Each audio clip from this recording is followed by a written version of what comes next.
Shalom, shalom. All praise to the power of Abraham, Isaac, and Jacob, for sure his mercy endure forever. All praise to the Most High. We're going to rise and face the east. We're going to face Jerusalem with the sounding of the blowing of the shofar. We're going to begin the prayer. Go over there, because it is still making that noise. So until we figure it out, you gotta blow over there. Go further back. Go ahead. The sounding of the shofar.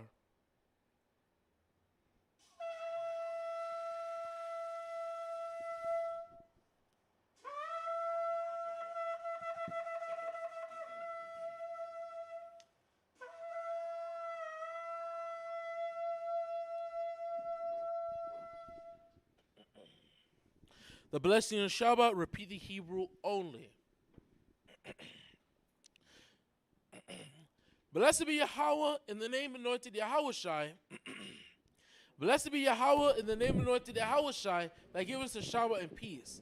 Barakatha Yahweh. Barakatha Yahweh. Ba'ashem Mashiach Yahushai. Ba'ashem Mashiach Yahushai. Ha'ana Thanawa. Oh, Thanana. Ha'Shabbath. Ha'Shabbath. Ba'Shalom. Ba'Shalom. Blessed be Yahweh in the name anointed Yahushai that give us the law.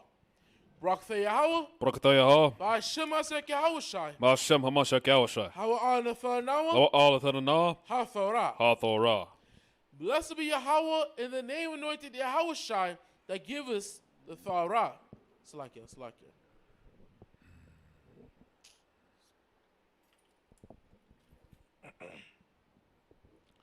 Salakia, so give me 1 second. Salakia. Blessed be Yahweh in the name anointed Yahushai that give us the light to see. Barakatha Yahweh. Barakatha Yahweh. Ba'ashem Mashiach Yahushai. Ba'ashem HaMashiach Yahushai. Ha'ana Thanawa. Oh, Thanana. Ha'awar. Ha'awar. Laka'ah. Laka'ah. Blessed be Yahweh in the name anointed Yahushai that give us the ram's horn to call the people. Barakatha Yahweh. Barakatha Yahweh. Ba'ashem Mashiach Yahushai. Ba'ashem HaMashiach Yahushai. Ha'ana Thanawa. Oh, Thanana. Ha'awar. Ha'awar. Ha'yo. Ba'yo. Koran. Koran. Laka'ah. Laka'ah. Ha'ayin. Ba'im. Blessed be Yahweh in the name anointed Yahushai that give us the olive oil to anoint Israel. Barakatha Yahweh. Barakatha Yahweh. Ba'ashem Mashiach Yahushai. Ba'ashem HaMashiach Yahushai. Ha'ana Thanawa. Oh, Thanana. Hashaman. Ha'Shaman. Zayaf. Zayath. Lamashak. Lamashak. Yasha'ala. Yashala. Bahashem. Ba'ashem. Amasiak. HaMashiach. Yahushai. Yahushai. Thawara. Tawara. Thamyan. Damyad. Aman. Aman. Psalms 122, the blessing of Shabbat. 121, Salakia. The book of Psalms, chapter 121, the blessing of Shabbat, read in English. Psalms 121. I lift up mine eyes unto the hills. From whence cometh my help? My help cometh from the Lord, which made heaven and earth. He will not suffer thy foot to be moved. He that keepeth thee will not slumber. Behold, he that keepeth Israel shall neither slumber nor sleep. The Lord is thy keeper. The Lord is thy shade upon thy right hand. The sun shall not smite thee by day, nor the moon by night. The Lord shall preserve thee from all evil. He shall preserve thy soul. The Lord shall preserve thy going out and thy coming in from this time forth, even forevermore. Ba'ashem, HaMashiach Yahushai, Torah Yad, Aman. Hallelujah. Hallelujah. Hallelujah. Hallelujah. Who's the power? Yahweh's the power. Who's the power? Yahweh's the power. Hashem. Yahushai. Hashem. Yahushai. Psalms 92, the blessing of Shabbat, read in English.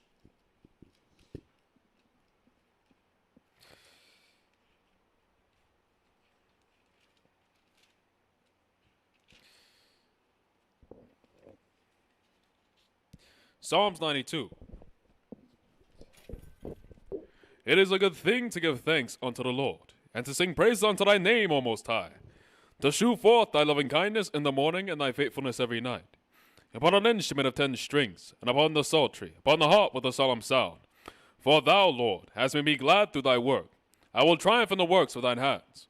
O Lord, how great are thy works, and thy thoughts are very deep. A brutish man knoweth not, neither doth a fool understand this. When the wicked spring as the grass, and when all the workers of iniquity do flourish, it is that they shall be destroyed forever. But thou, Lord, art most high forevermore. For lo, thine enemies, O Lord, for lo, thine enemies shall perish. All the workers of iniquity shall be scattered. But my horn shalt thou exalt like the horn of a unicorn. I shall be anointed with fresh oil.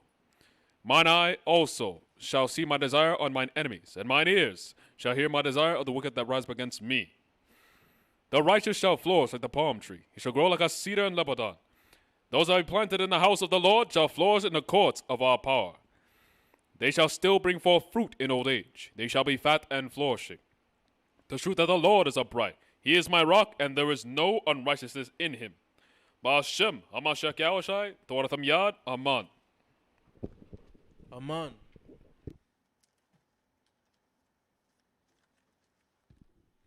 The Adon Palau and Lashon Kodash repeat the Hebrew only, the Lord's Prayer. Abanawa, Shabbat Shemayim, Shabbat Shemayim. Kodash, Kodash. Haya, Haya. Shamka, Shamka. Yahweh, Yaha. Malakwafka, Malakwatka. Taba'a, Taba'a. Ratazaika, Ratazaka. Haya, Haya. Aisha, Aisha. Barataza, Barataza. Hawa, Gawa. Haya, Haya. Bashamayim, Shamayim. Dathanawa, Atanana. Lacham, Lakom. Hayawam, Awam. Wasalaknawa, Wasalakna. Kawaf Yanawa, Kabawathna. Hasalaknawa, Kasalakna. Kawaf Yanawa, Kabawathanawa. Wala'a, Wala'a. Thawyanawa, Sawaina. Bansaiwan, Barasaiwan. Abo, Abo. Hawashainawa, Hawashainawa. Mayan, Mayan. Rai, Rai. Kaya, Kaya. Laka, Laka. Amalakwa, Balakwa. Wala'ala, Wala. Wahafarat, Watai Para. Lawalayam, Wabilamyam. Bahashem, Hashem. Amasyak, Hamashiach. Yahushai, Yahushai. Thawada, Thawada. Thamyad, Damyad. Aman. Haman. Matthew chapter 6, verse 9. After this manner therefore pray, Our Father, which art in heaven, hallowed be thy name. Thy kingdom come, thy will be done in earth as it is in heaven. Give us this day our daily bread, and forgive us our debts as we forgive our debtors. And lead us not into temptation, but deliver us from evil. For thine is the kingdom and the power and the glory forever. Amen. For if ye forgive men their trespasses, your heavenly Father will also forgive you. But if ye forgive not men their trespasses, neither will your Father forgive your trespasses. Ba'ashem, Hamashiach Yahushai, Torath Miyad, Amen. All praise and power go to Yahweh, by Hashem, Mashiach Yahushai, for surely the mercy endureth forever. O Yahweh, as we sit down to go into these scriptures and break open our history and learn more about ourselves, the information about ourselves that's been taken away. But we thank you, O Yahweh, in these last days that you bring this information back to us. We pray unto you how you may give us a double portion of the Spirit of thy Son, that maybe we obtain the wisdom, knowledge, and understanding that we can get from these scriptures, O Yahweh. I thank you, O Yahweh, for gathering us together in these last days, bringing us back to our knowledge, our history, our culture, our laws, statutes, and commandments, O Yahweh, bringing us back to our identity. I pray unto you how we may send forth a healing spirit unto the 12 tribes of Israel, scattered across the 4 corners of this earth, primarily here in Americas, the so-called Black, Hispanics, and Native Americans. I pray unto you how you may send forth a spirit of remembrance, that we may be able to remember you and remember thy law, O Yahweh, that we may be swiftly delivered from this hellish captivity. Abanah Yahweh Shema Sekawashai, Thawada, Thamyad, Aman. Amen. Let me be seated.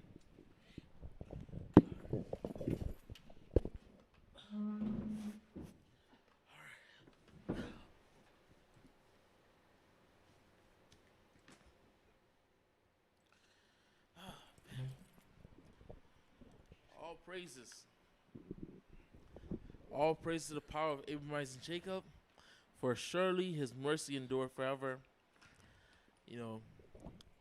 I want to thank the Heavenly Father. First and foremost, let's say Shabbat Shalom. Shabbat Shalom. Shabbat Shalom. Shabbat Shalom. Shabbat Shalom. Shabbat Shalom. Peace be to the Most High, Yahweh by Shema Sek Yahushai, and the Most High, his glorious Son, Amashiach Yahushai.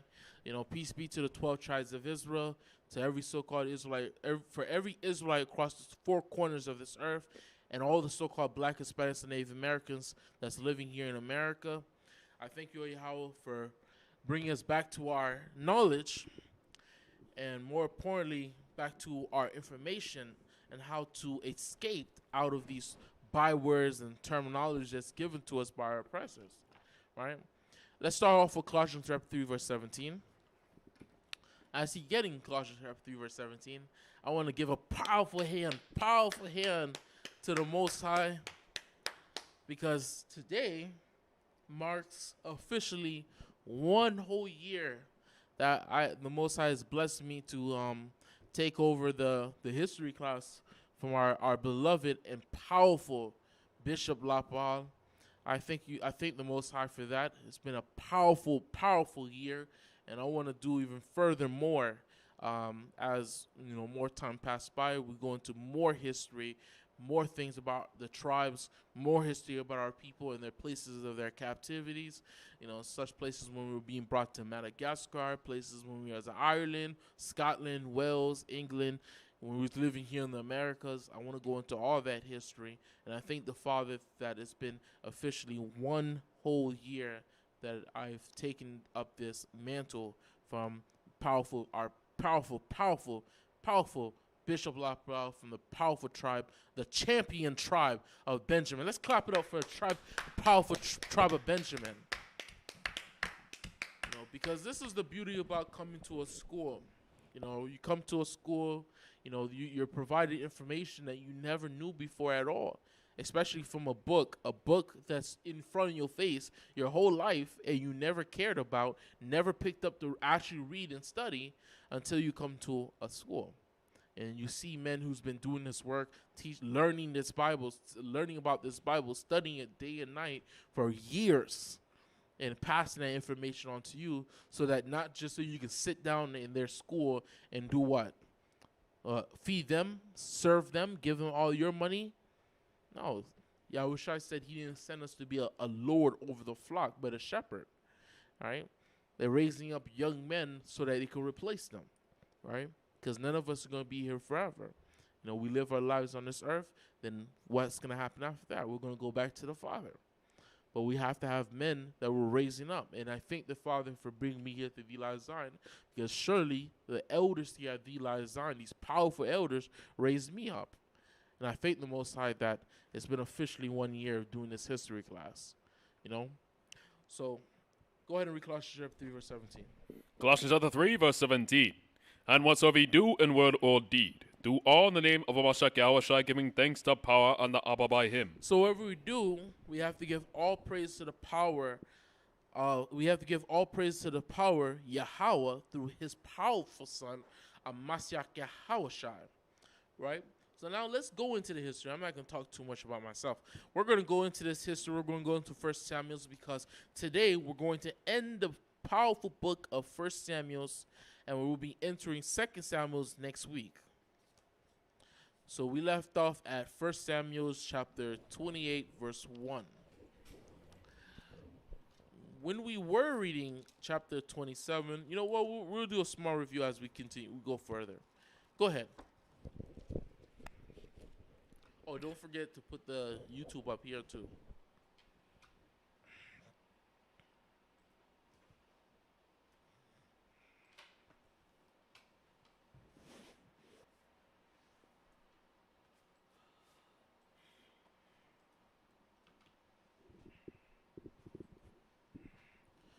Hold on 1 second, Israel.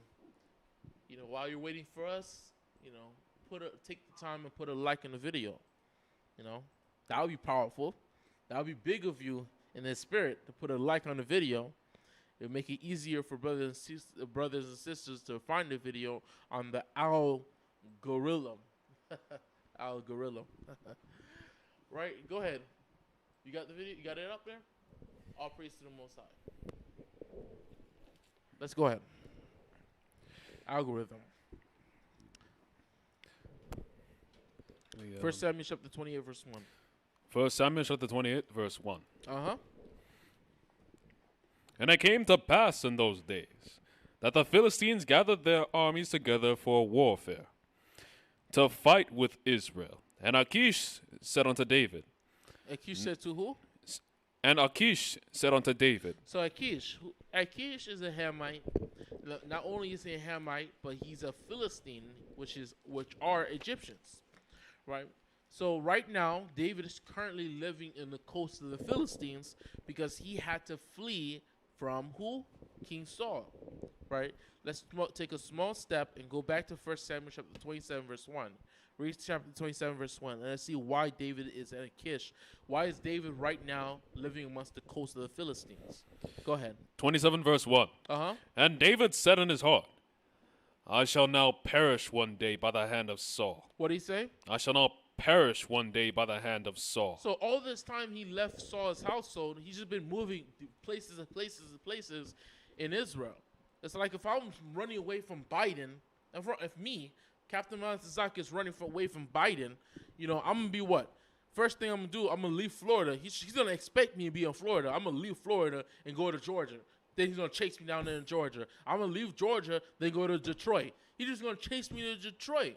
So this is what David was doing. David was just going to different places, different wilderness in Israel, trying to run away from King Saul. But finally, he understood Saul was not going to change. The men that were around Saul were not going to change.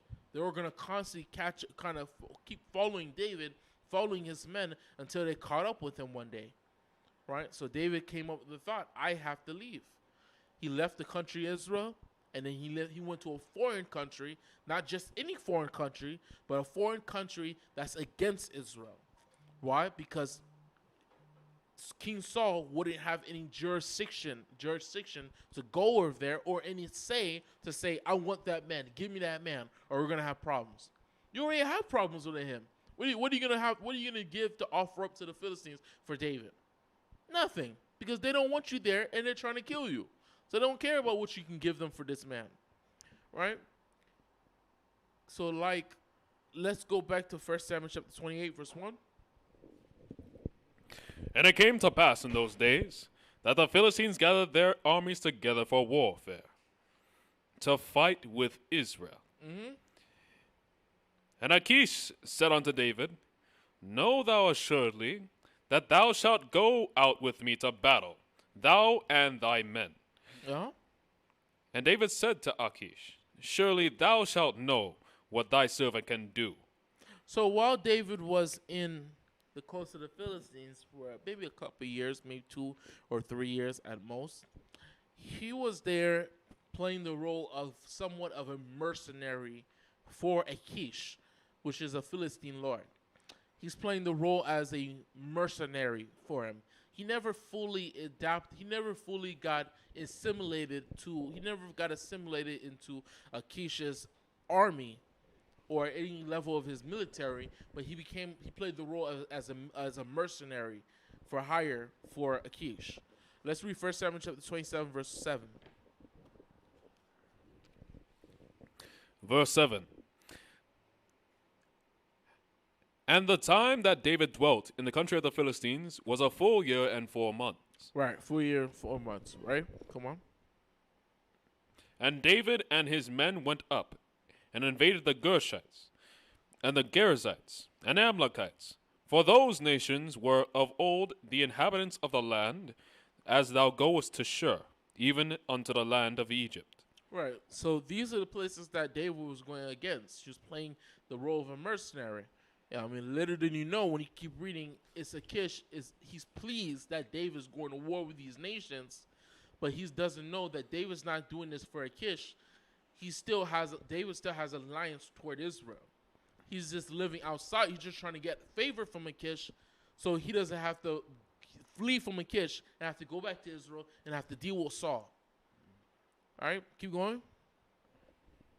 And David smote the land, and left neither man nor woman alive, and took away the sheep and the oxen and the donkeys and the camels and the apparel, and returned and came to Achish.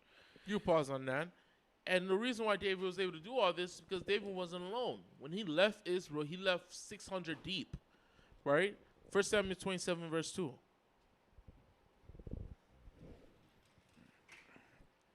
And David arose, and he passed over with 600 men that were with him unto Achish, the son of Maok, king of Gath. And David dwelt with Achish at Gath, he and his men, every man with his household, even David with his 2 wives, Ahinoam, the Jezreelitess. Read verse 2 one more time. And David arose, and he passed over with the 600 men that were with him unto Achish. So he left Israel with 600 men. So now him and his men are playing the role of mercenaries, fighting all these heathen nations for the side of these for Achish. But the one nation that he's not fighting against is Israel, right? Now let's go back to 1 Samuel chapter 28, verse 1. Because it's important to know that even though he's over there, David has not changed his alliance. He's never turned his face against his people. Right? Go ahead. And it came to pass in those days that the Philistines gathered their armies together for warfare. No, you read that. You can read verse 2. Done.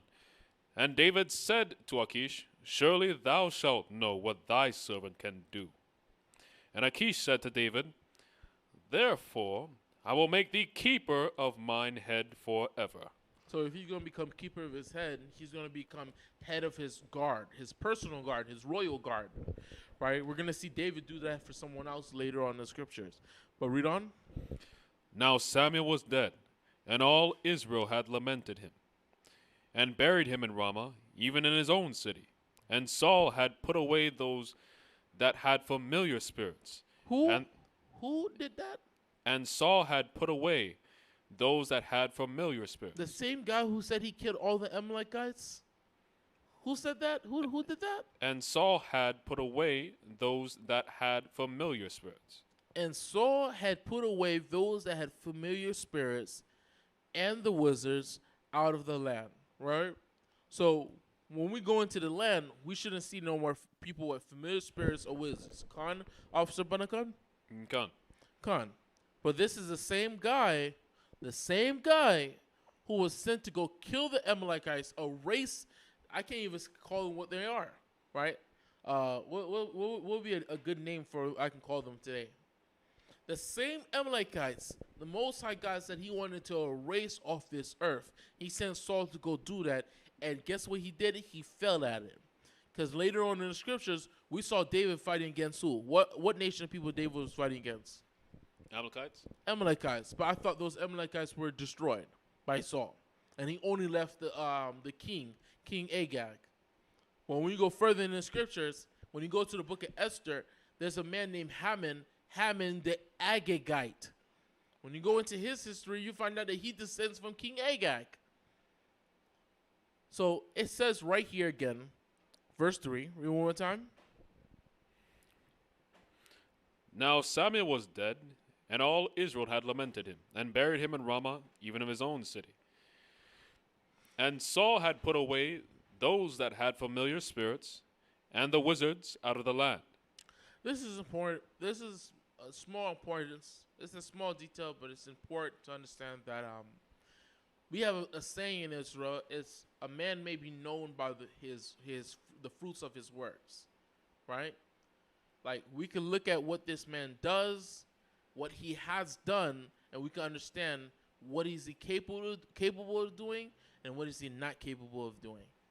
And what we've seen in Saul's history is that Saul is incapable of fulfilling his word, right?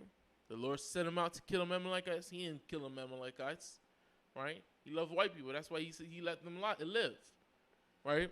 Now we have these wizards and these familiar spirits, these people who's dealing with familiar spirits. It says that he got them out of the land. When we go further in the scriptures, read on.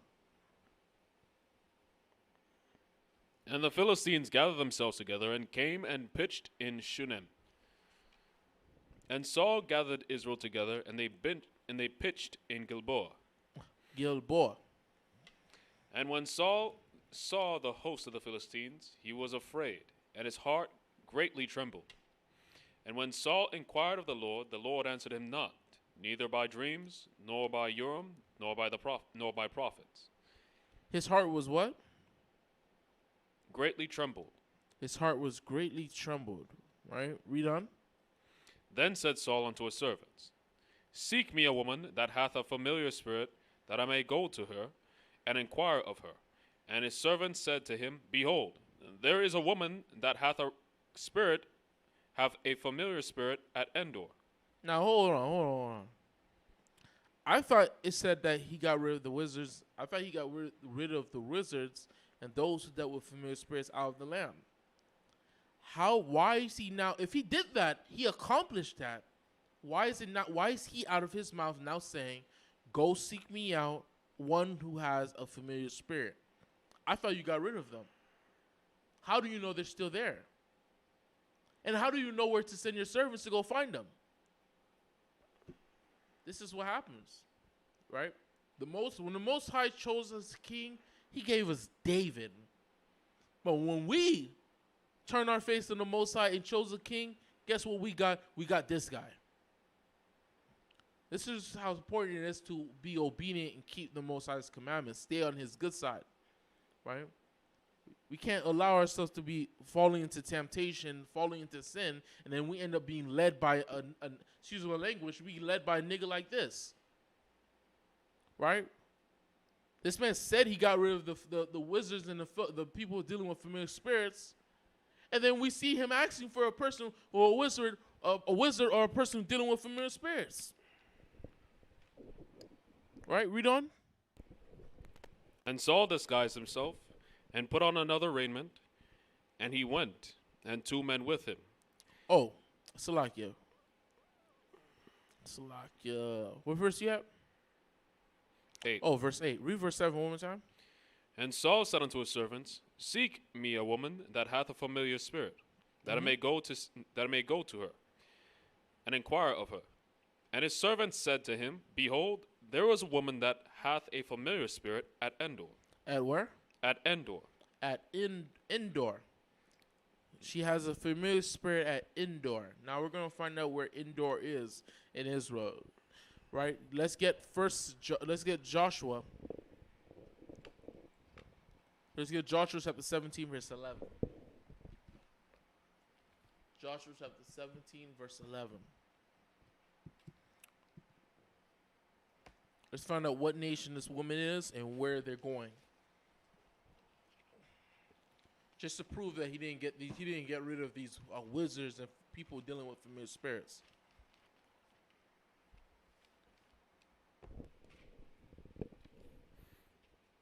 Judges, not Judges. Joshua 17 and 11.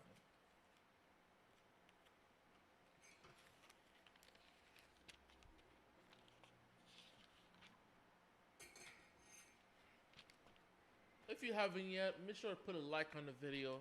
You know, it's much appreciated, and if it comes upon your heart, you can always, I forgot the terminology. It's the thing on the chat. Leave a donation on the chat. I forgot the terminology. I can't remember it. But read Joshua chapter 17, verse 11. Joshua 17, verse 11. Super chat. That's Salakia. I don't know why I had a blank right there. I was gonna say Cash App, but I know usually people send super chats up there. So if it comes upon your heart, you can send a super chat. We appreciate it. Go ahead, King.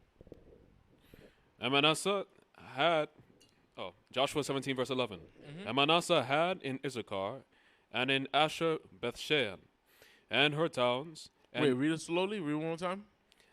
And Manasseh had in Issachar and in Asher Bethshean and her towns. Right. So the point is Manasseh had in Issachar and in Asher Bethshean and her towns. Right. Read on. And Ibleam and her towns, and the inhabitants of Dor and her towns, and the inhabitants of Endor and her towns. The inhabitants of where? Of Endor and her towns. So the people that live in Endor are who? What tribe? Manasseh. One more time? Manasseh. They're Manassites. So this witch, what tribe? What people she come from? The Manasseh. No, what people? Oh. Israel. She's an Israelite. She's an Israelite who's a witch of the tribe of Manasseh. So how do we know he didn't get rid of all these people dealing with? How do we know he didn't get rid of the wizards and those who dealt with familiar spirits within the land? Because they knew where to go. They went to Manasseh to find a woman dealing with a familiar spirit, an Israelite. Right? Let's keep going.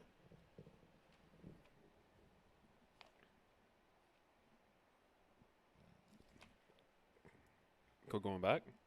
Yeah. 1 Samuel chapter 28, verse 8. Verse 8. And Saul disguised himself and put on another raiment, and he went, and 2 men with him, and they came to the woman by the night. And he said, I pray thee, divine unto me by the familiar spirit, and bring him up, whom I shall name unto thee. Mm-hmm.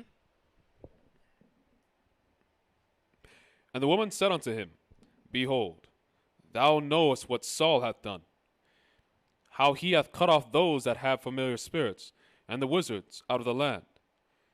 Wherefore then layest thou a snare for my life, to cause me to die? And Saul sware to her by the Lord, saying, As the Lord liveth, there shall no punishment happen unto thee for this thing. Happen to thee for this thing. Then the woman said, Whom shall I bring up unto thee? And he said, Bring me up Samuel. Bring me who? Bring me up Samuel. Bring me up Samuel, the prophet Shamwa'ala. Right? Read on.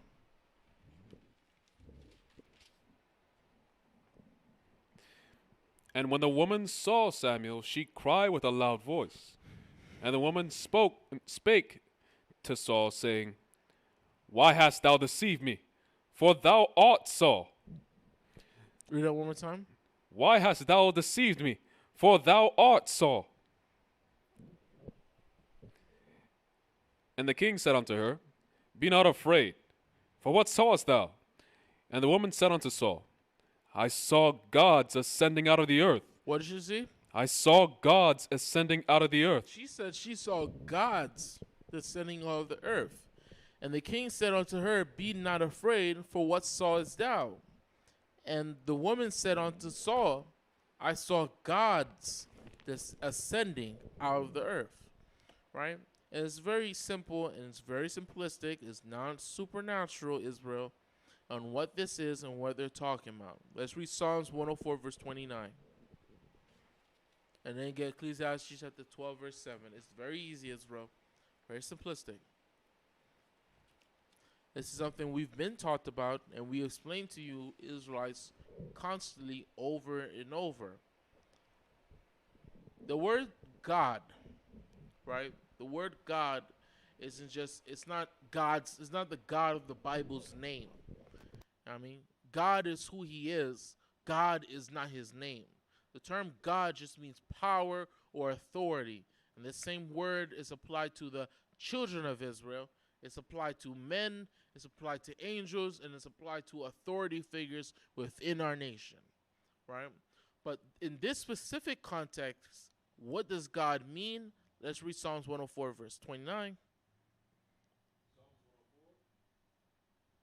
Psalms 104, verse 29. Thou hidest thy face, they are troubled. Thou takest away their breath, they die, and they return to their dust. Read one more time. Thou hidest their face. Thou hidest thy face. Thou hidest thy face, And they are troubled. and they are troubled. Who troubled? We are.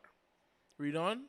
Thou takest away their breath. The Lord takes away our life, right? Read on. They die. And what happens to us? And return to their dust. No. When the Lord takes away our life, what happens to us? They die. One more time. They die. They die. Read on. And return to their dust. And they return to the dust, right? Now read Ecclesiastes chapter 12, verse 7. In the sense that when it says return to the dust, it's referring to the sense of going to the grave, right? Ecclesiastes 12 and 7. Ecclesiastes chapter 12, verse 7. Uh-huh. Then shall the dust return to the earth, The as same it was. dust. It's talking about us in our sense. We're of the earth, we're going to go back into the earth. Right? Read on. And the spirit shall return unto Read it from the God. beginning. Then shall the dust return to the earth. Then shall the dust As it return was. to the earth. And the spirit shall return unto God who gave it.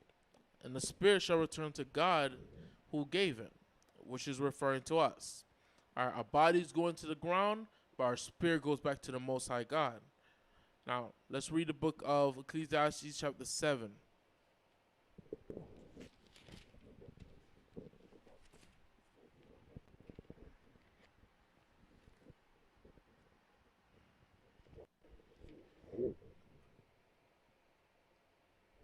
Hold on 1 second.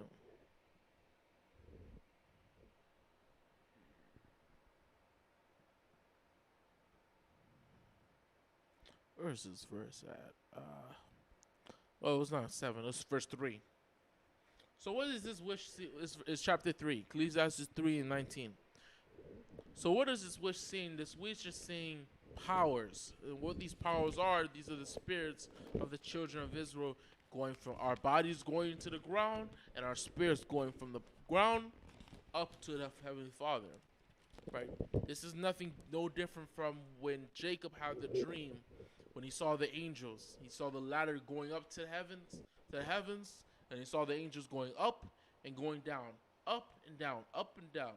So she's seeing in the how you see. I will say that I don't say that not the eschaton, the eschatology, not eschaton. That's not the word for it. There's a very specific word for it. In the spiritual world, she's looking into the spiritual world, and she's seeing all these spirits going up into the heavens, going to the Father. And one of these spirits, she's gonna see Samuel. But let's read Ecclesiastes 3:19. Ecclesiastes chapter 3, verse 19.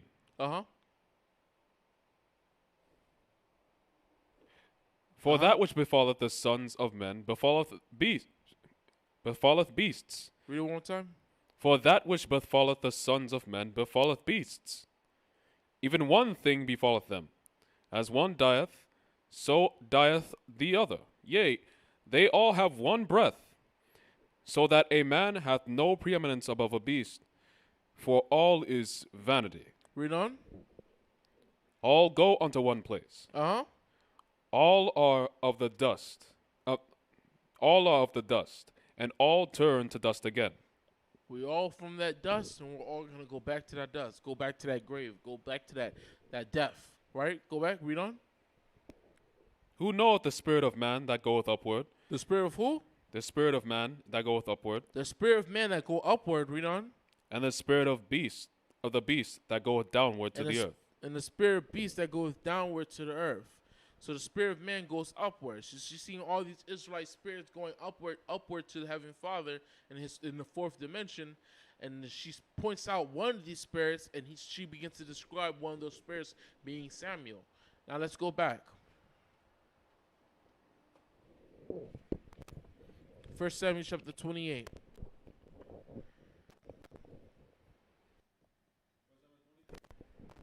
First Samuel chapter 28. Verse 14. Yeah, 14. And he said unto her, you can read 13 again. And the king said unto her, Be not afraid, for what sawest thou? And the woman said unto Saul, I saw gods ascending out of the earth. And he said unto her, What form is he of? And she said, An old man cometh up. What did she say? An old man cometh up. There's even this ideology within Christianity that when we die, our spirits go back to the Father, but our spirits, we no longer have a gender. We no longer have a form. We no longer look like what we look like now. We just become energy, which is just not the truth. We still remain that spiritual. We still remain our body. We still remain that in our form of our bodies. All right, you're not gonna leave your body. You're not going to leave your body from being a man and then you're going to come back as a woman. That's not what happens. When we read the previous verse, and it said in Ecclesiastes 3, where it says the spirit of man goes upward and the spirit of beast stays downward, right? The reason why our spirits are going upward is because we're going to the Father to receive judgment for how we lived our lives here on this earth. And he's going to do it according to the righteousness, according to the law. Thus saved David in the book of Psalms chapter 7, right? Your spirit, if you was a man in your life, you're not going to leave your spirit's not going to go up to the Father and you're going to go up as an energy ball or some woman. You know what I'm saying? You're going to go up as a spirit of a man, and then you're going to come back as a spirit of man because the Bible teaches reincarnation, right? So now let's keep reading.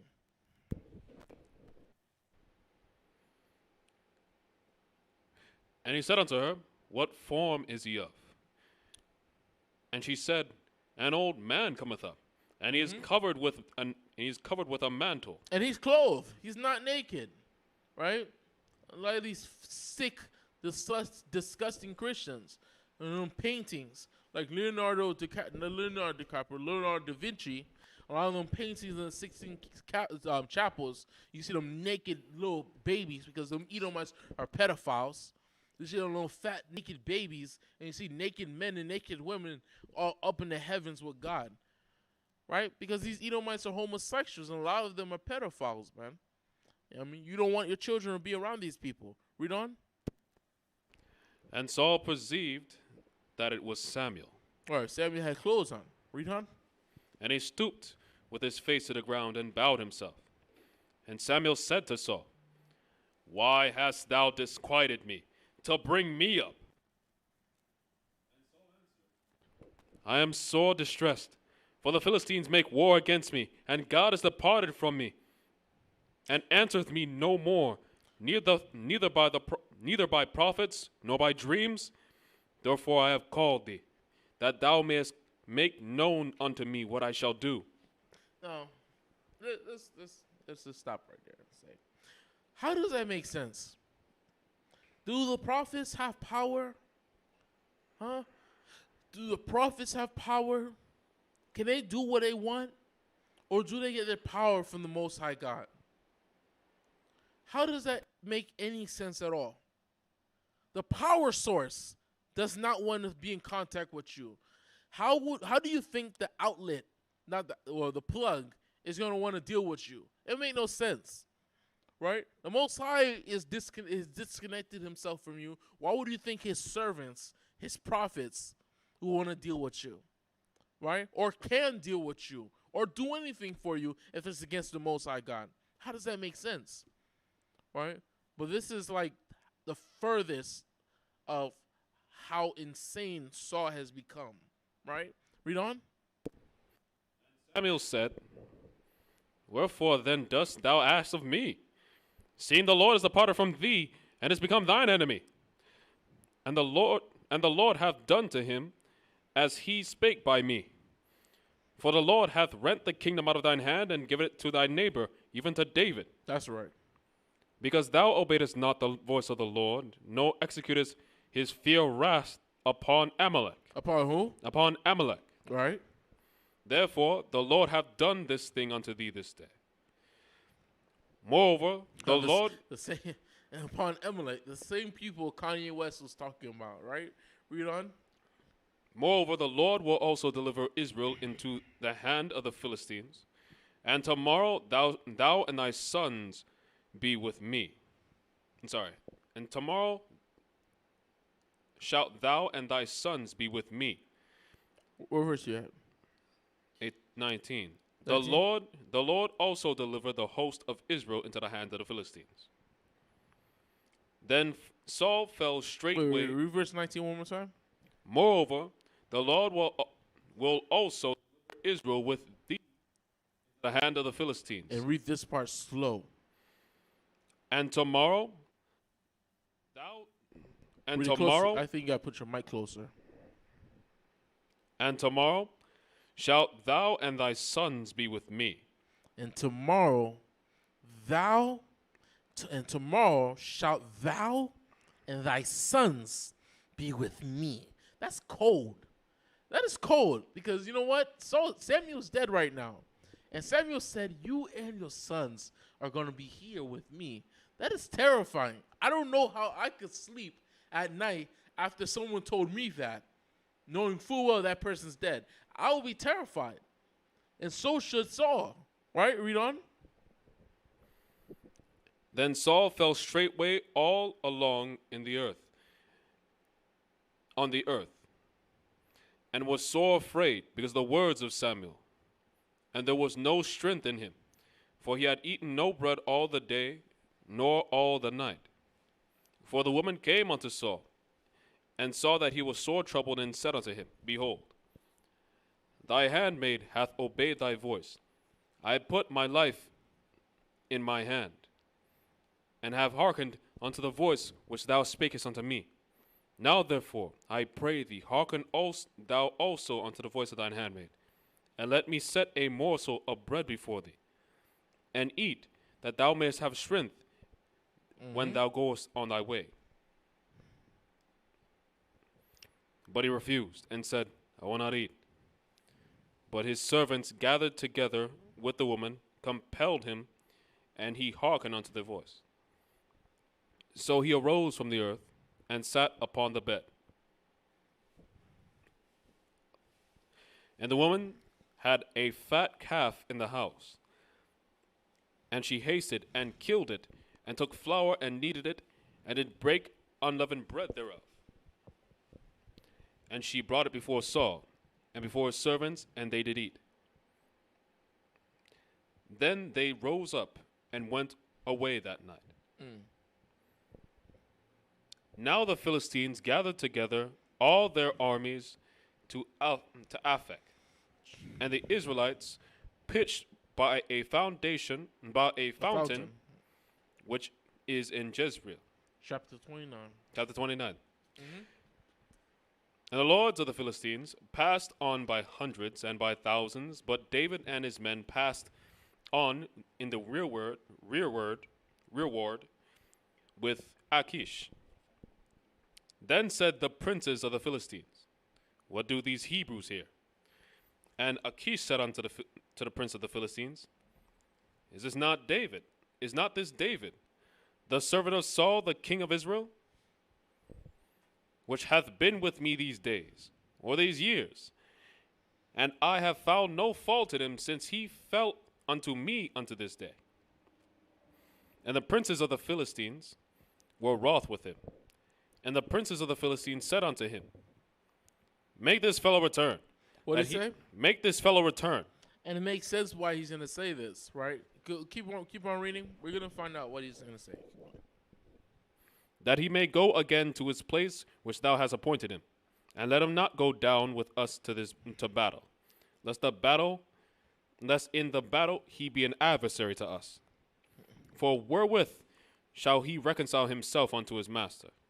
Right. So he said, yo, send this man back to where you took him from, because if we take him with us to war, when the Israelites come up against us, at a split second, he's going to think, damn, I'm really fighting against my brothers. You know what? I'm with them now. They're actually making some sense. They're actually making a very smart consideration about this situation with David. At any moment, David could switch up and say, I'm going to turn my back on y'all and fight with my people against y'all. Right? And this is a very dangerous man. We're talking about King David. We're talking about David for now. We're talking about David, right? The same man who, read on.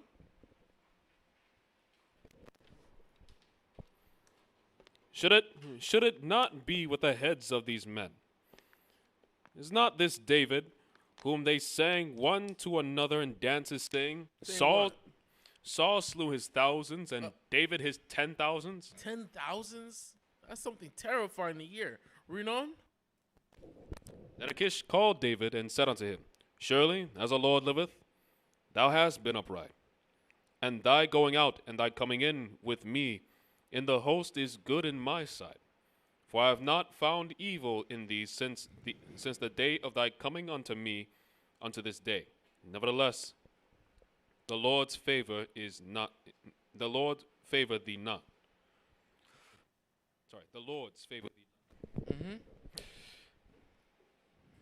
Wherefore now return, peace, that thou displease not the lords of the Philistines. And David said unto Achish, But what have I done? And what hast thou found in thy servant so long as I have been with thee unto this day, that I may not go fight against the enemies of the Lord the king, my lord the king? And Achish answered and said unto David, I know that thou art good in my sight, as an angel of Yahweh. I'm listening. Keep going. Is that word right there, Yahweh? Or Which verse are you at? 9. As an angel of God. As an angel of Yahweh. Notwithstanding, the princes... I see what you're saying. Yeah. Notwithstanding, the princes of the Philistines have said, He shall not go up. He shall not go up with us to the battle. Wherefore now, rise up early in the morning with thy master's servant. It's not Yahweh. Yeah, I thought so. It's in the sight of an angel of gods. It's the Hebrew word Alahayim. So he's not referring to our God. He's referring to their gods. So which would mean Ashereth. No, not Ashereth. Dagon. It will be Dagon and so on and so forth because that's the head of their pantheon. All right, go ahead. That was a good question, though. Wherefore, now rise up early in the morning with thy master's servants that are come with thee. As soon as ye be up early in the morning and have light, depart. So David and his men rose up early to depart in the morning to return unto the land of the Philistines. And the Philistines went up to Jezreel. Chapter 30. And it came to pass, when David and his men were come to Ziklag on the third day, that the Amalekites had invaded the south and Ziklag, and smitten Ziklag, and burned it with fire. And had taken the woman captive that were therein, and they slew not any, neither great or small, but carried them away, and went on their way. So David and his men came to the city, and behold, it was burnt with fire, and their wives, and their sons, and their daughters were taken captives. Then David and the people were with him, then David and the people that were with him lifted up their voice and wept, until they had no more power to weep. And David's two wives. You know what's crazy? I just thought of these Amalek guys really have a problem with Judites, man. They really have a problem with Judites. They had problems with Judites in biblical times, and they're having problems with Judites even now. Like with I just mentioned it a while ago, but like with Kanye West, right? These Amalek guys are giving him problems, just like they were giving David problems, right? And I remember what he said. He was like, Kanye West was like, I'm so tired of the BS. I'm tired of this BS. I'm tired of these people. They got their hands in everything. Oh, man. I love the tribe of Judah. Go ahead. Keep going.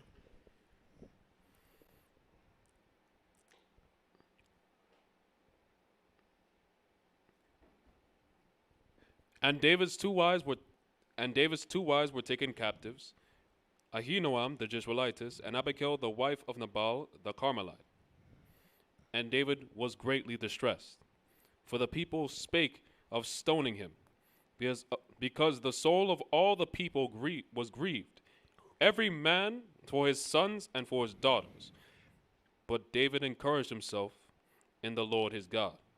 Right, so these whole Amalekites, as we're out at war, going to go to war with the Philistines, these disgusting marauders, right? These band of thugs, right? These band of thugs and marauders, these Amalekites popped up at Ziklag, a territory that David had control over at the time, and they just stole their wives, stole their possessions, and disappeared.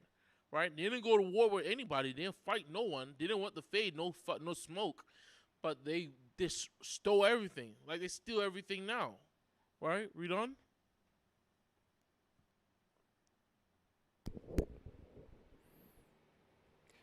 And David said to Abiathar, the priest, Ahimelech's son, I pray thee, bring me hither the ephod.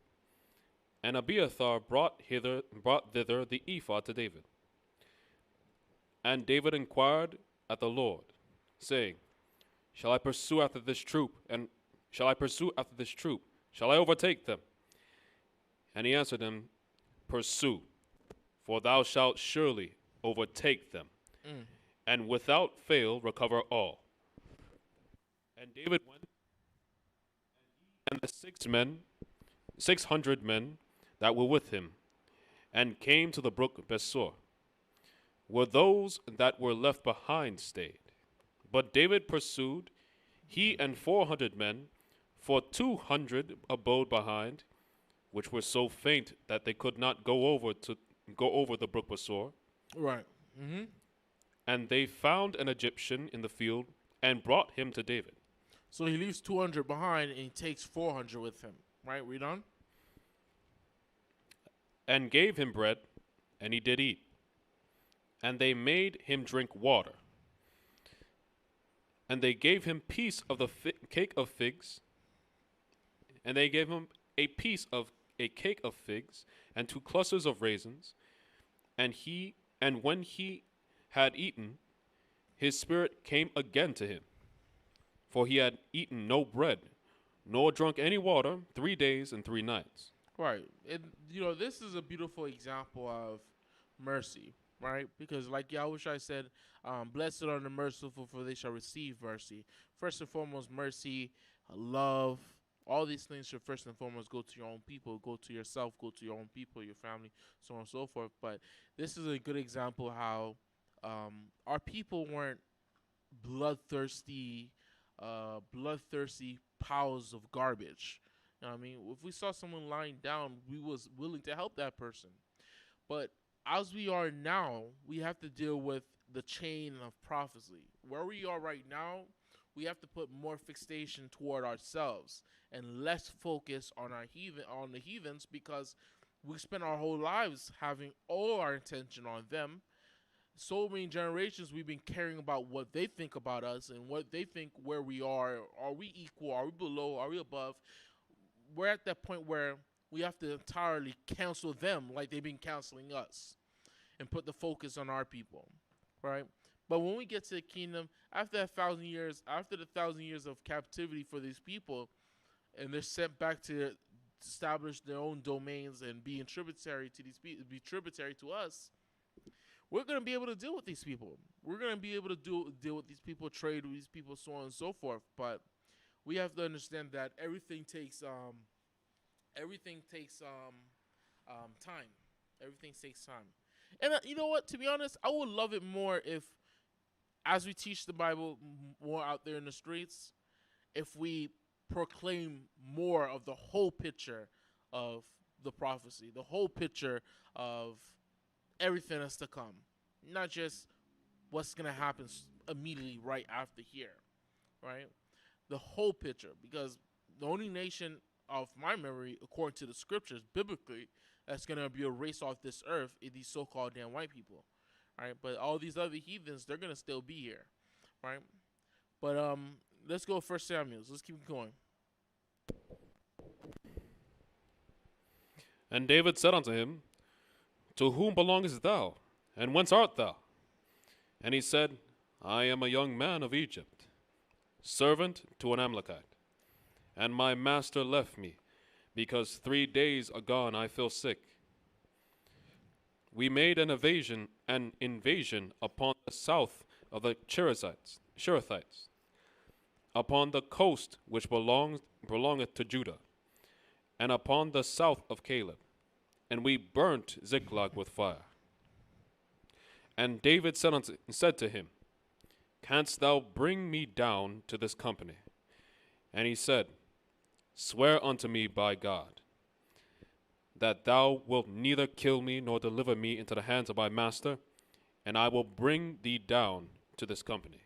So this is beautiful because it so happens they didn't know this guy was connected to the Amalekites that just ransacked their possessions, right? But because of them showing that mercy, David showed that mercy. It just so happened this ended up being favorable for David to lead them to where these Amalekites ran to, because they don't know where they went, right?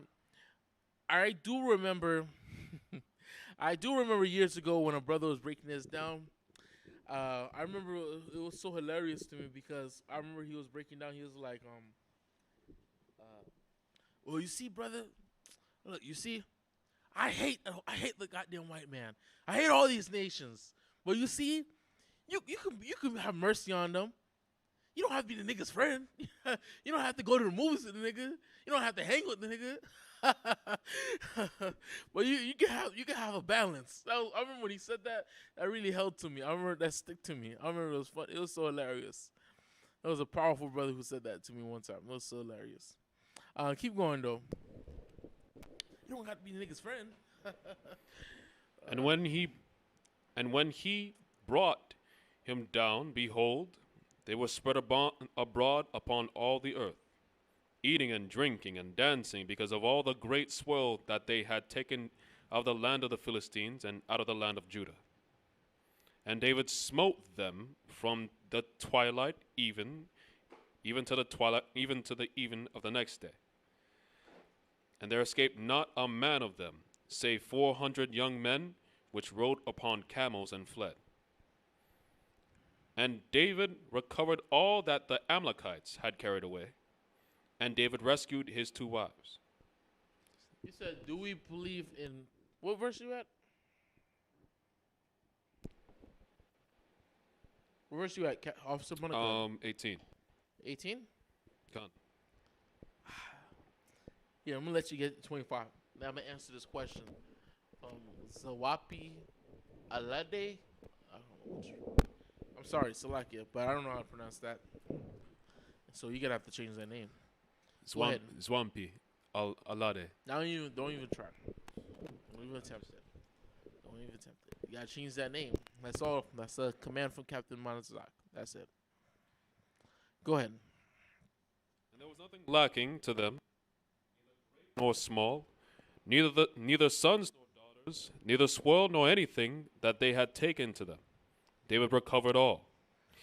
And David took all the flocks and the herds, which they drave before those other cattle, and said, "This is David's spoil." Mm-hmm. And David came to the 200 men, so faint that they could not follow David, because they had made also to abide at the brook Besor. And they went forth to meet David, and to meet the people that were with him. When David came near to the people, he saluted them. Then answered all the wicked men, the men of Belial, of those that went with David, and said, "Because they went not with us, we will not give them aught of the spoil that we have recovered. Save to every man his wife and his children, that they may lead them away and depart." Uh-huh. And then David said, "You shall not do so, my brethren. With that which the Lord hath given us, who hath preserved us, and delivered the company that came against us into our hand. For who will hearken unto you in this matter? But as his part is that goeth down to the battle, so shall his part be that tarrieth by the stuff. They shall part alike." Right, so you got these wicked Negroes trying to say, "Oh, well, these 200, they didn't want to come with us to go get back the spoil, so even their portion that was stolen, that belongs to us now." That's why he called them sons of Belial. They're wicked Negroes. That was their portion that was stolen. It wasn't new possessions. It's y'all getting your possessions back. And now they're saying, "Nah, you didn't come with us, so you don't get it no more." Nah, David said that's wicked, right? And David made that a commandment that if we go out to war, even those who didn't go to war, they still get parts of the spoil. Because this is a blessing that the Most High gave us. He gave us the win, so he has to bring that win back to all of us. Right? Keep going.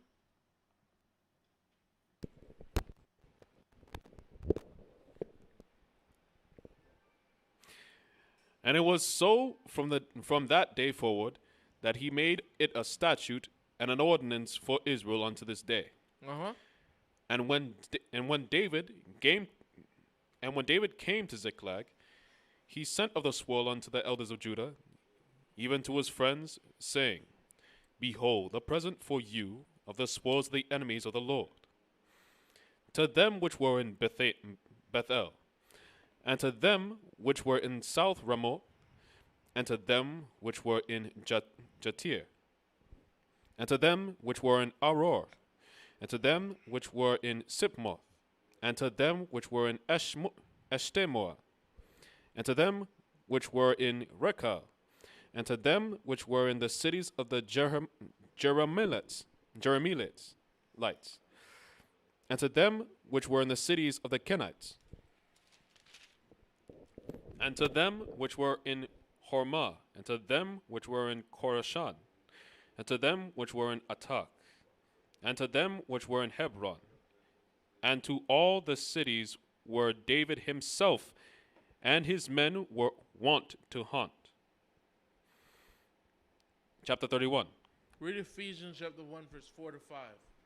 Just to answer, I don't know who that is. I don't know if it's a brother or a sister, so I'm not even going to try. But someone asked in the chat, they said, do you guys believe in predestiny? But you actually mean predestination. And absolutely, it's biblical. We don't believe in the concept of free will or choice. The concept of free will and choice only exists in our minds on in this world. But everything's been pre-written, preordained by the Most High God. We're just living it out.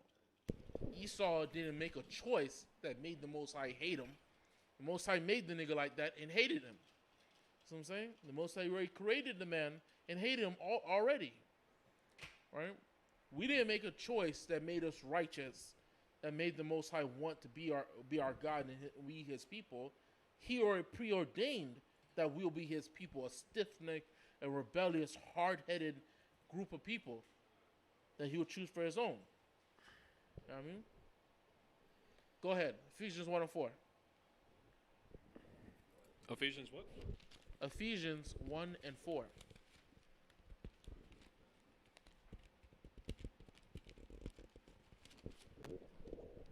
Ephesians chapter 1 verse 4. According as He hath chosen us in Him before the foundation of the world. When did He choose us? Before the foundation of the world. He chose us before the foundation of the world, not during the foundations of the world, not while we live. We didn't make a choice. We didn't make a decision. We didn't make the right choice to be in this place where we at. No. This is the Most High already established all of this. Read on. That we should be holy and without blame before Him in love. Having predestinated us unto the adoption of the children of Yahushua Mashiach. What did He say? Having predestinated us unto the adoption of the children by Yahushua Mashiach to Himself. Right there in the scriptures. Predestinated us, read on. According to the good pleasure of His will. Exactly. Right? There's another verse, maybe it's slipping my mind, but it's also in Revelation. When you read in Revelations, it's either Christ or John. It was either Christ, John, or the angel that said that Christ was the lamb that was prepared to be slain before the foundations of the world. So even with the concept of Adam and Eve, Adam made this decision, that's why we're all here, blame Adam. The Most High said He already established Christ to be the lamb, to be slain before the foundations of the world. Which means it wasn't through a decision that Adam made that made us have to have Christ come in here and fix everything. The Most High already established Christ was going to be that lamb to have to come in and redeem us. Right? It's just for us to have to continue live in a Most High's program, live in his story, what He established. Right? Now let's keep going. Let's go back to 1 Samuel. I hope I answered the question. 1 Samuel 31. Most High knows I did. Go ahead. Now the Philistines fought against Israel, and the men of Israel fled from before the Philistines, and fell down slain in Mount Gilboa. And the Philistines followed hard upon Saul and upon his sons, and the Philistines slew Jonathan and Abinadab and Melechshua, Saul's sons. And the battle went sore against Saul, and the archers hit him, and he was sore wounded of the archers. And then said Saul unto his armor-bearer, Draw thy sword, and thrust me through therewith, lest these uncircumcised come and thrust me through and abuse me. But his armor-bearer would not, for he was sore afraid. Therefore Saul took a sword and fell upon it. Saul did what? Therefore Saul took a sword and fell upon it. So Saul did what? Officer Mosmore? He committed suicide. that this concept of suicide being a sin or this and that third, suicide, I'd have to be careful, but the thing is that taking your own life is in some aspects, it can be a very evil spirit that could be upon you to lead you to either depression and things such other things like that. It can lead you to take your own life, right? I'm pretty sure it says in the scripture, it says in the Sirach that I think sorrow has killed many people, right? Keep your heart far from sorrow, for sorrow has taken the life of many kings, right? But in this instance, it wasn't because of sorrow that killed Saul. Saul took his life because of what was going on. He was about to die. And he knew that these Philistines were going to abuse him. What people was Saul at war with? What do we call them today?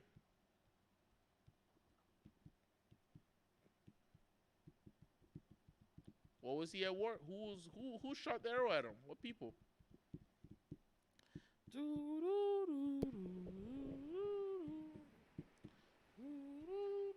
What do we call them today? For the Palestinians? Nope. Palestinians. Where you see that in scriptures? He said Palestinians. They're Egyptians, but what do we call them today? What? Africans. Now, these filthy, disgusting Africans. Would they really have just killed Saul? Absolutely not. Because when we read further on what they did when they found his body, it made sense why he took his life, right? It made perfect sense on why he took his life rather than be found by them Africans, right? And we're going to see. But also, it was in our history. This has happened before with the Zealots, with not the Maccabees, the Sakari, right? The men of Sakari, the men that was under John Hyrcanus, and those that were under Bar Kokhba, right? They were infamous for killing, stabbing, assassinating, and then if they're cornered, take their life, right? We're not for it, we're not supporting it, but it's just what it is. Go ahead.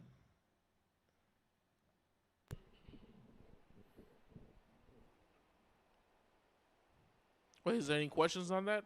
Verse 5. No questions. All right, all praises. All right, And when his armor bearer saw that Saul was dead, he fell likewise upon his sword and died with him. So Saul died, and his 3 sons, and his armor bearer, and all his men, that same day together. And when the men of Israel were on the other side of the valley. Wait, what are you saying? What verse you at? Verse 7. No, before that. 6. You at verse 7? I'm at verse 7 now. All right, read verse 7 one more time. And when the men of Israel that were on the other side of the valley. No, before that. I'm in verse 6. So Saul died, and his 3 sons, and his armor bearer, and all his men, that same day together. Okay, pause on that. Let's read First Chronicles. First Chronicles chapter 10.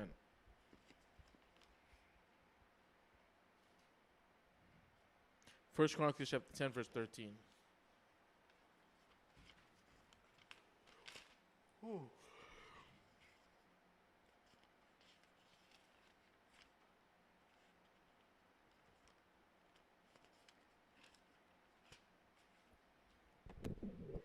First Chronicles chapter 10, verse 13. Mm-hmm.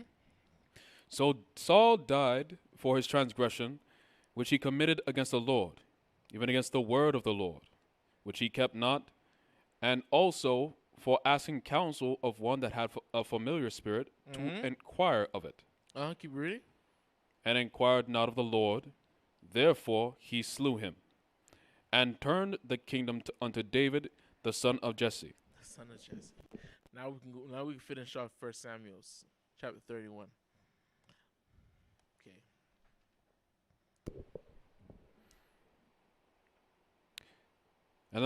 And when the men of Israel that were on the other side of the valley, Don't worry about that. Keep going. and they that were on the other side of Jordan, saw that the men of Israel fled, that Saul and his sons were dead, and they forsook the cities and fled, and the Philistines came and dwelt in them.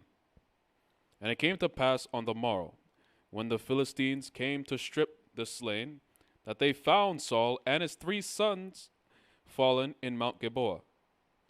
And they cut off his head. And what did he do? And they cut off his head. What did it say?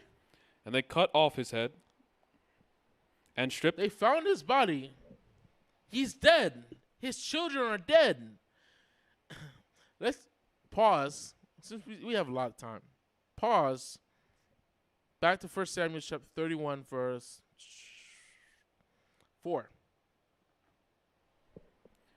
Then said Saul unto his armor-bearer, draw thy sword and thrust me through therewith. Now you can see why he said, kill me. Because if they cut his head off while he's dead, how much more if he was alive? They see this man coughing up blood still alive. There he is right there. You're going to imagine what they'll do to him. But he's dead, and they're going to cut off his head. Now read on. Jump down. And go back to where you was. And they cut off his head, and stripped off his armor, and sent into the land of the Philistines round about to publish it in the house of their idols. So they got this. They got his body, got his armor, got his head. They're carrying this around the African villages. They're carrying this around the African villages and saying, "Look at this thing. This is why he said, kill me." Imagine they cut his legs off while he was still alive, saying, while he was alive, carrying him around their villages. That's terrible. Now we can see why he said, fall upon me. Read on.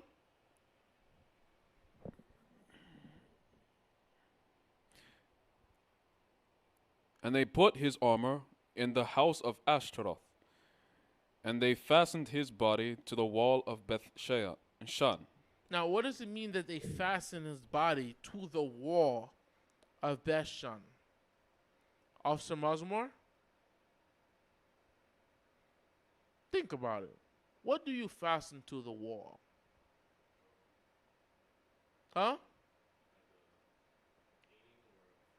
How would you put it on the wall? Nails. So, they say they fastened Saul's body to the wall. What did they do to Saul's body? They nailed his body to the wall. Now, he said, kill me before those people catch up on me. Now, imagine they nailed his body to the wall while he was still alive. Now, we clearly can understand why he said, kill me. Right? Read on.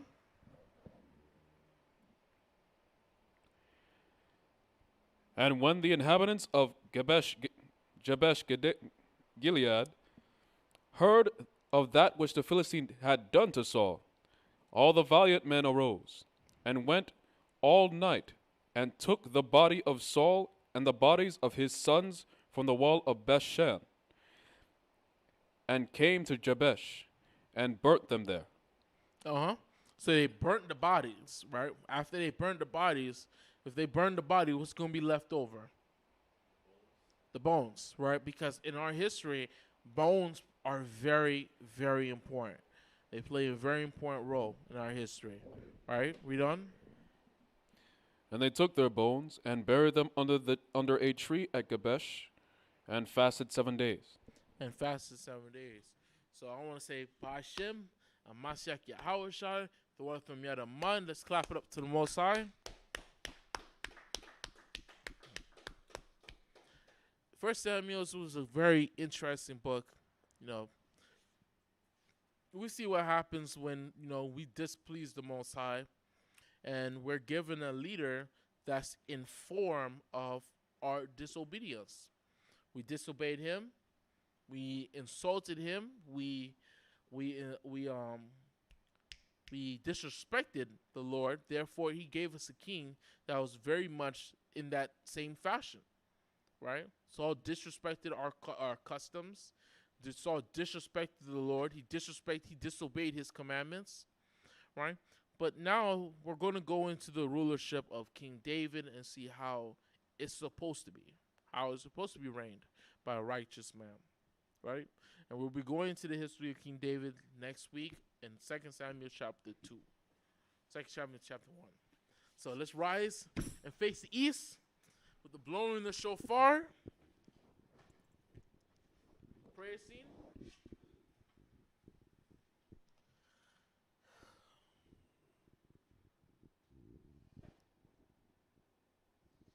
Prayer scene. Oh, wait.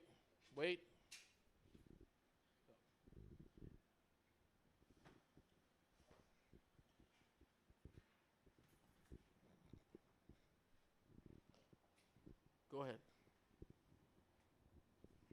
The blowing the shofar.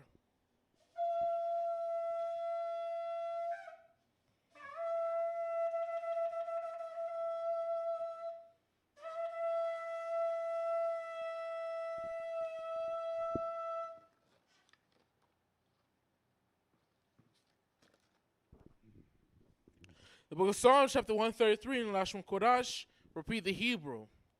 Shayar, Hama'awaf, Hama'awaf, Ladawad, Ladawad, Hana, Hana, Ma, La, Tawab, Tawab, Wama, Ma, Nayam, Nayam, Shabaf, Shabbat, Akim, Akim, Gum, Gam, Yakad, Yakad, Kashaman, Kashaman, Hatawab, Atawab, Al, Al, Hawarash, Ara'ash, Yorad, Arad, Al, Al, Hazakwan, Hazakwan, Zakwan, Zakwan, Aharan, Aran, Shayarad, Sherad, Al, Al, Paya, Aya, Mariawathiwa, Mariwathua, Kato, Katol, Kamwanwan, Kamraman, Shayarad, Shayarad, Al, Al, Haraya, Ayawan, Taziyawan, Zayawan, Kaya, Kaya, Sham, Shem, Tazawa, Azawa, Yahweh, Yahweh, Ah, Ath, Abraka, Abrakat, Kayam, Kayam, Aid, Haruam, Bahashem, Hashem, Amasiak, Hashem, Yahushai, Hashem,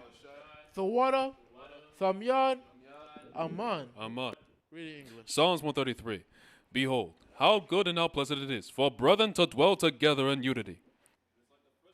Upon that ran down upon the beard, even Aaron's beard, that went down upon that ran down to the skirts of his garments, as a dew of Hermon, and as a dew descended upon the mountains of Zion. For the Lord commanded, for there the Lord commanded the blessing, even life forevermore. Ba'ashem Hamashak Yawashai Thoratham Yad Aman. Aman. Hallelujah. It's a visual. Shalom.